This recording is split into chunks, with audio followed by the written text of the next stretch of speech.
Guys মজা করে খাওয়ার পরেই তোমরা দেখতে পাচ্ছ আমি বেরিয়ে পড়েছি পড়তে যাওয়ার উদ্দেশ্যে।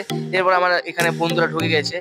তারপর দেখো গাইস তোমাদের জন্য আমার এই বন্ধুরা গাইস কি দেয়, একদম চমক দেবে এখন একটা সমাজের সবার জন্য, একদম দিয়ে দেবে একটা।